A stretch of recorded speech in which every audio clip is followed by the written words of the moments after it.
Welcome to the podcast of the Political Page blog with commentary from an attorney and entrepreneur on the political and social issues of the day, from a rationalist, libertarian, and often irreverent perspective.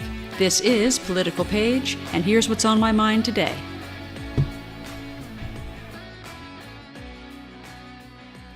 Welcome to the blog of the 23rd of April 2019, and this one is entitled The Woke Wonderland of Starbucks. Now, there's an article in Business Insider today. Now, you got to realize Business Insider is a pretty substantive magazine, deals with policy and trends in American enterprise. It has a very serious business tone in most articles. And what struck me about this one was it has that same serious business tone, as if they're talking about, inventory management or pension restructuring. But this is the title of the article, and this is the subject they're talking about. And before you say anything, I understand titles should be pithy. This is not a pithy title. This is a business magazine. Deal with it. Here's their title.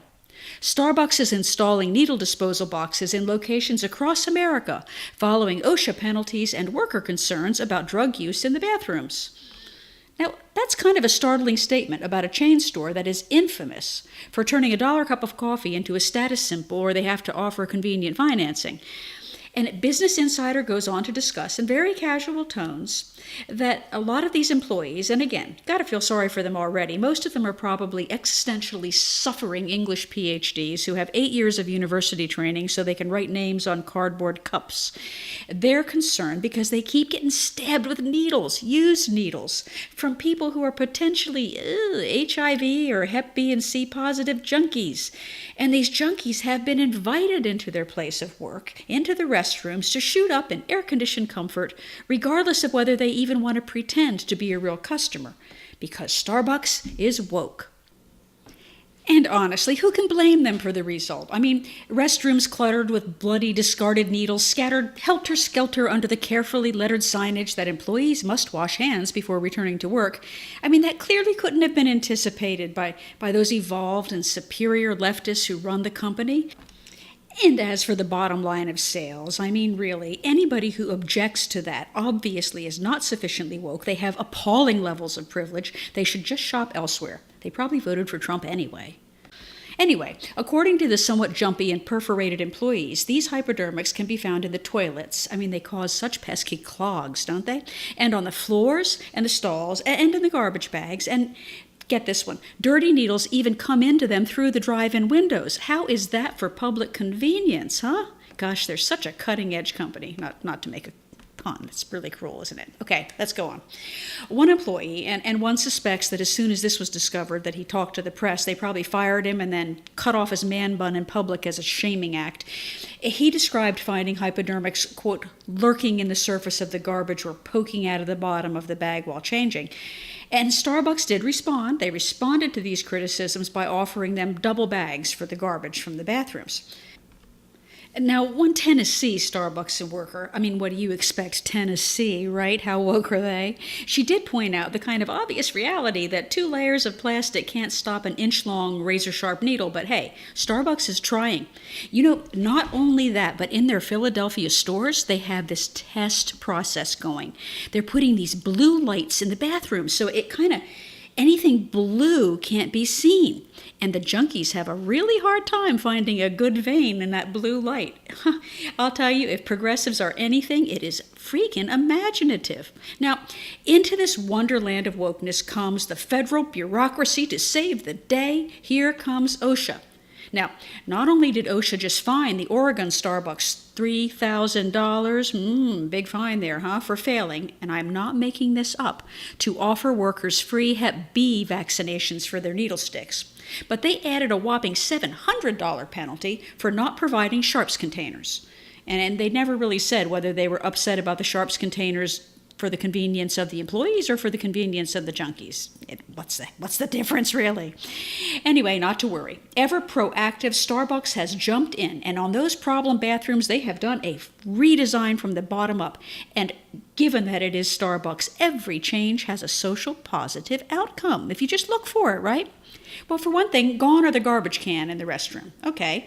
So your dropped paper just soaks up the blood from any of those bad needle sticks because of the blue lights, right?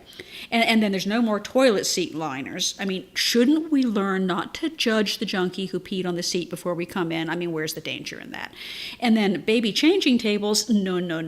That's too easy. The junkies can kind of put their arm on there and poke around, so those are gone. So why not just lay your little sucker down among the hypodermics and clip that privilege in the bud? And surprisingly, though, I almost have to give them credit. The managers are reporting a decreased use of those redesigned bathrooms as sugar houses. Yep. Apparently, even the addicts are so repulsed by the resulting mess they won't shoot up in them. Oh, one other thing they did. They've, quote, updated their training on bloodborne pathogens for their employees. Isn't that comforting? Well, when questioned about this woke debacle, I gotta tell you, the response from the Starbucks spokesman was absolutely pitch perfect progressive doublespeak. And I have to quote it, it's just so good. Quote, "We are constantly thinking through different ways to address these societal issues, including heavier duty bags, among other options. Darn society messing up their restrooms. It's probably Trump's fault. Anyway, there were some loyal, some might say lobotomized employees who agree with Starbucks management that we have to stop nitpicking among their good intentions. I like this quote particularly. The biggest and boldest move that Starbucks leaders can do right now is step aside from the potential political problems behind needle disposal boxes in restrooms and give it a nationwide launch." Oh boy, I bet you he makes management fast, don't you? Another one was very excited about the results of the Sharps boxes. She said, "We have had 0 toilet clogs and 0 needles found in unsafe places since we had the Sharps containers installed last month. It's been really wonderful." Wonderful.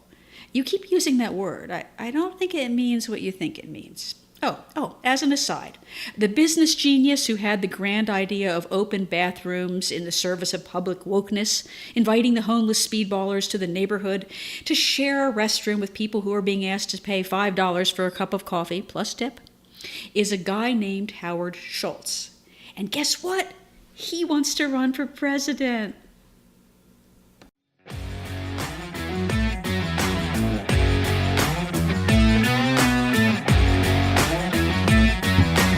Thank you for tuning in to the Political Page podcast today. Original blog articles, complete with a lot more information and great links to original source material, can be found anytime on politicalpage.net. That's political, P-A-I-G-E.net.